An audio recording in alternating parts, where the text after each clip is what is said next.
নমস্কার বন্ধুরা, কেমন আছেন সবাই? বিনা জিনাতে আপনাদের সবাইকে স্বাগত জানাই। আমি চলে এসেছি আবার একটা সম্পূর্ণ নতুন ভিডিও নিয়ে। অনেক দিন পরে আমার বিশেষ সমস্যার জন্য আমি অনেক দিন আপনাদেরকে ভিডিও দিতে পারিনি। এটা দেখতে পাচ্ছেন সবটাই ধানের জমি, ধান গর্ভে এসেছে, ওই যে ফুল দেখা যাচ্ছে। তো আজকে ভিডিওটি একটু আলাদা। আমরা তো ফ্রাইড রাইস সব সময় খাই, নয় চিকেন কষা, মাটন কষা, নতুবা চিলি চিকেন, নতুবা আলুর দম দিয়ে, কিন্তু আজকে একটু অন্যভাবে খাবো। তার জন্য প্রথমে আমি আলুটা ভেজে তুলে নিয়েছি। তারপরে কড়াইতে তেল ছিল, সেই তেলের মধ্যে আমি দিয়ে দিলাম রসুন বাটা দিয়ে তার উপরে আমি দিয়ে দিলাম কটা পেঁয়াজ কুচি করে রেখেছিলাম। সেই পেঁয়াজ কুচিগুলো আমি ওর মধ্যে দিয়ে দিলাম, দিয়ে ভালো করে একটু নেড়ে চেড়ে নিলাম। একটু বাদামি বর্ণের হয়ে এসেছে, ঠিক সে সময় আমি ওর মধ্যে দিয়ে দিলাম আদা জিরে বাটাটা আমি ওর মধ্যে দিয়ে ভালো করে নেড়ে চেড়ে নিয়েছি।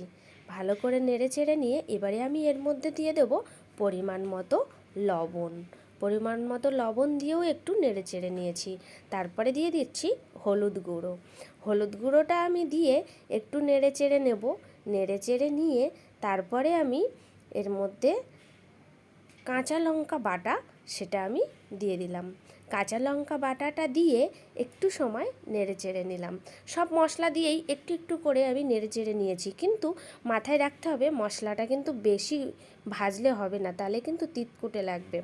তারপরে আমি দুটো তেজপাতা কেটে নিয়ে তেলের মশলা কষার উপরে দিয়ে দিলাম, দিয়ে একটু সময় ওটাকেও ভেজে নিলাম। এই যে একটু নেড়ে চেড়ে নিয়েছি, বেশি সময় না। তারপরে আমি এর মধ্যে দিয়ে দিলাম আগে থেকে আলু ভেজে রেখেছিলাম, এই যে টুকরো করে রাখা আলু ভেজে রেখেছিলাম, সেটা আমি এই মশলার মধ্যে দিয়ে দিলাম। মশলার মধ্যে দিয়ে এটাকে ভালো করে একটু নেড়ে চেড়ে নিলাম। নেড়ে চেড়ে নিয়ে এবারে আমি দেব জল, কিন্তু আমি এখানে জল ব্যবহার করব না। জলের পরিবর্তে ব্যবহার করলাম নারকেল কুড়ে দুধ বের করে রেখেছিলাম, সেই দুধটা আমি এর মধ্যে দিয়ে দিলাম। এবার এটাকে আমি কিছু সময় ঢেকে রাখবো। ঢেকে রেখে যখন টকবক করে ফুটবে, ঠিক সে সময় আমি চিংড়ি মাছটার মধ্যে দিয়ে দেবো। টকবক করে ফুটছিল, আমি চিংড়ি মাছটা দিয়ে দিয়েছিলাম। চিংড়ি মাছ দেওয়ার পরে কিছু সময় আমি ফুটিয়ে নিয়েছি। তারপরে আমি গরম মশলাটা বেটে রেখেছিলাম, সেটা তরকারির মধ্যে দিয়ে দিলাম। দিয়ে যেহেতু আমার বাটা গরম মশলা ব্যবহার করা হয়েছে, তাই একটু সময় আমি ফুটবো। একটু সময় মানে ওই মিনিট খানেক হবে। তারপরে আমি সেটাকে নামিয়ে নিলাম। তারপরে এবারে আমি থালায় পুরোটাকে রেডি করে নিলাম। এই যে কিছুটা ফ্রাইড রাইস নিলাম, আর পাশে নিলাম কি বলবো এটাকে, চিংড়ি মাছের মালাইকারি নাকি চিংড়ি আলুর মালাইকারি, যাই হোক এর নামটা আপনারা দেবেন। তো আমি এটা নিয়ে বসে পড়লাম খেতে। রেডি হয়ে গেল আমার ফ্রাইড রাইস, সঙ্গে একটু অন্য স্বাদের মালাইকারি।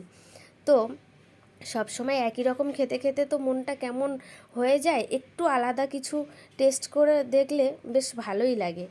আর তরকারিটা কিন্তু খুব সুন্দর হয়েছিল, আমি তো করেছি আর আমি খেয়েওছি। তো আপনারা বাড়িতে একবার খেয়ে দেখবেন এরকমভাবে তৈরি করে, খুব ভালো লাগবে। আর আমার চ্যানেলে যদি আপনি নতুন হয়ে থাকেন, অবশ্যই সাবস্ক্রাইব করে আমার পাশে